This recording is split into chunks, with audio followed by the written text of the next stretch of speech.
Sudden আমার একটা decision নিয়েছি। আমি যে হোমস্টেতে উঠেছি সেই হোমস্টের যে ওনার নরবু শেরপাজি, উনি আমাকে সাজেস্ট করলেন যে চলুন আমরা নেপাল থেকে ঘুরে আসি।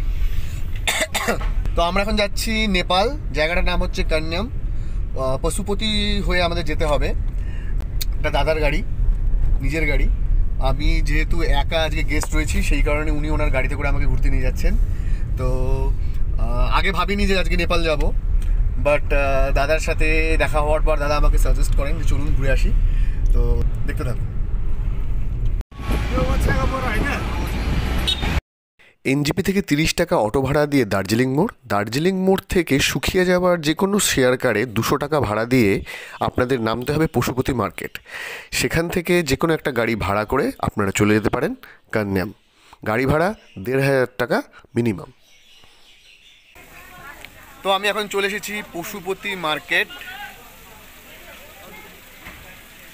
তো এইখানে আমি এখন কিছুক্ষণ থাকবো, এখানে কিছু ফটো তুলবো, এখানে একটু ঘুরবো আর অনেক ভিডিও বানাবো আপনাদের জন্য।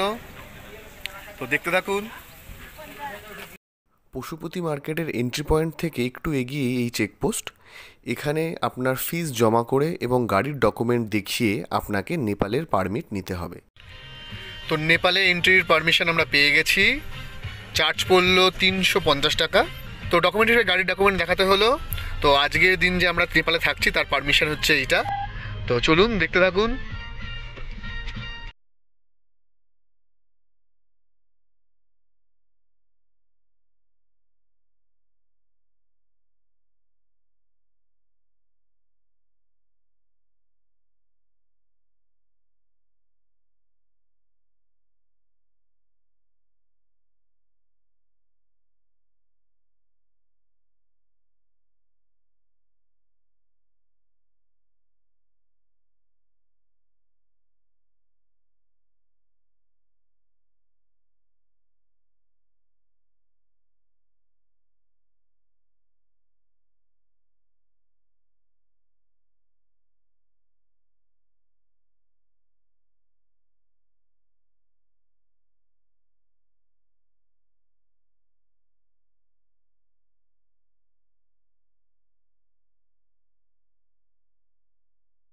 थोड़ा खाली खाली ज़्यादा पसंद आता है। ये सही जगह लोकल तो बहुत आते हैं यहाँ पे।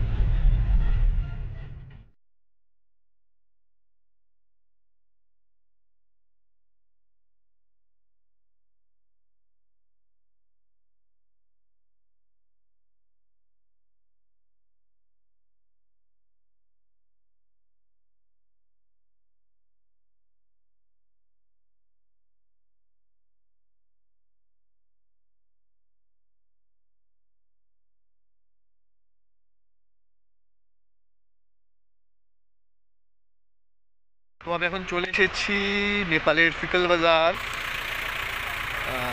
তো ওটা হচ্ছে, তো এখান থেকেই আমরা যাব কান্যাম।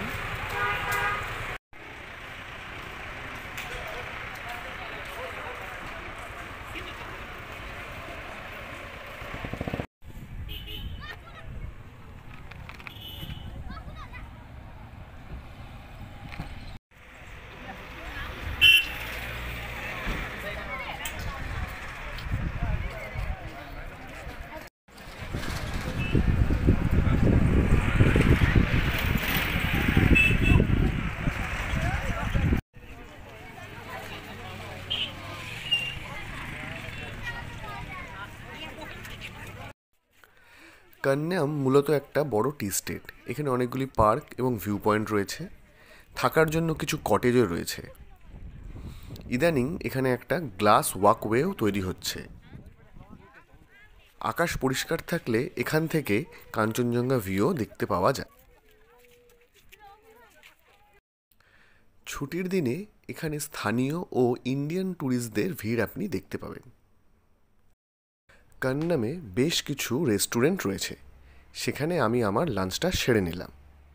তবে মাথায় রাখবেন এখানে কিন্তু সব কিছুই একটু এক্সপেন্সিভ।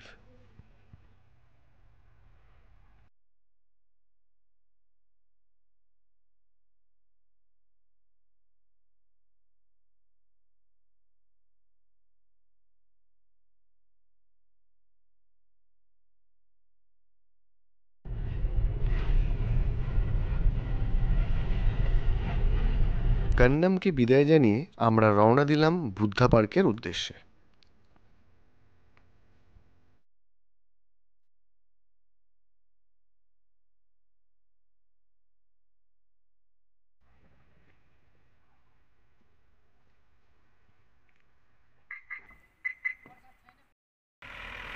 তো আমরা এখন এসেছি বুদ্ধা পার্কে, যেটা এখন আন্ডার কনস্ট্রাকশনে রয়েছে।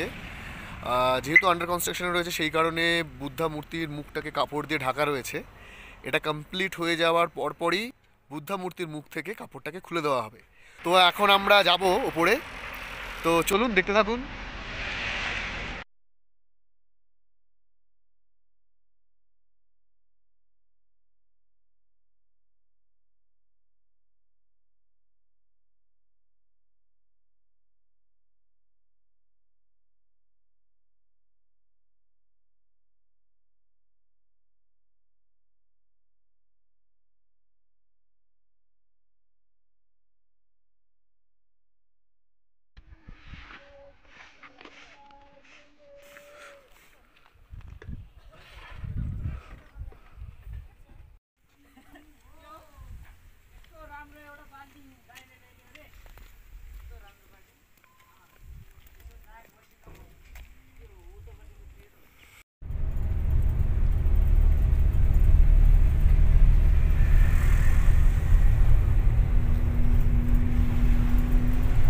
আজ তবে এটুকুই।